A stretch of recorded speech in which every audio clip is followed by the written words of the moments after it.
Edith Gria, je suis en première année du master muséographie et expographie à l'Université d'Artois et je fais mon stage au Mémorial Alsace-Moselle à Schirmeck en Alsace. J'ai décidé de vous présenter un dispositif numérique qui est installé dans une des salles du mémorial et pour cela je vais interroger ma collègue avec qui je fais mon stage.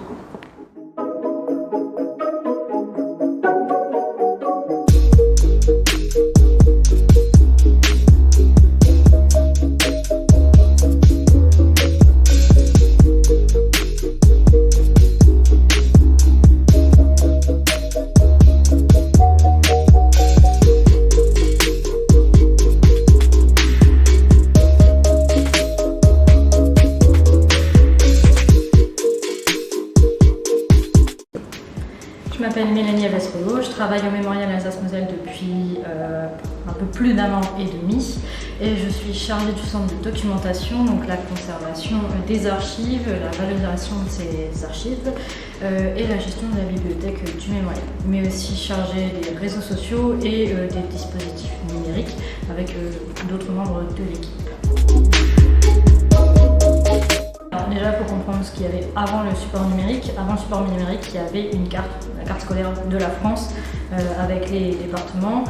Et juste à côté, une reliure avec chaque ville où alsacienne et mosellane où elle a été évacuée. Donc un truc pas du tout intuitif, assez archaïque quand même pour les années 2010.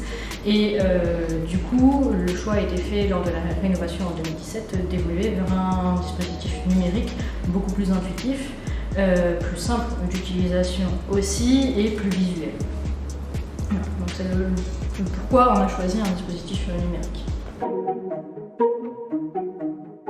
L'objectif, plusieurs, la facilité d'accès pour le public, compréhension aussi. Là, vous avez une liste de communes, vous choisissez la commune et vous avez toutes les informations relatives à cette commune qui s'affichent, donc des données statistiques, mais aussi permettre de le montrer géographiquement sur une carte pour pouvoir le repérer plus facilement sur la carte de France et mieux visualiser les trajets de ces Alsaciens mosellans et l'évacuation, la distance que ça représentait pour les gens qui voyageaient pour la plupart pour la première fois de leur vie. Alors, ce travail de recherche, c'est assez fastidieux parce qu'il y a de nombreuses communes alsaciennes et mosellanes qui ont fait partie de la zone évacuée. Donc, pour rappel, c'est une bande de 10 à 15 km à partir de la frontière allemande. Et du coup, il faut contacter les mairies, les archives départementales, les historiens locaux qui souvent connaissent quand même un peu mieux l'histoire des villes. Et donc, ça a été très long, fastidieux de récupérer aussi les témoignages des gens qui l'ont vécu pour savoir précisément où ils ont été évacués. Ce qui complique la chose, c'est que parfois, il y a une partie de la population qui a été dans une ville, l'autre partie ailleurs, et parfois 2 ou 3 familles encore ailleurs. Donc c'est très fastidieux, mais c'est un travail de recherche principalement dans des archives départementales.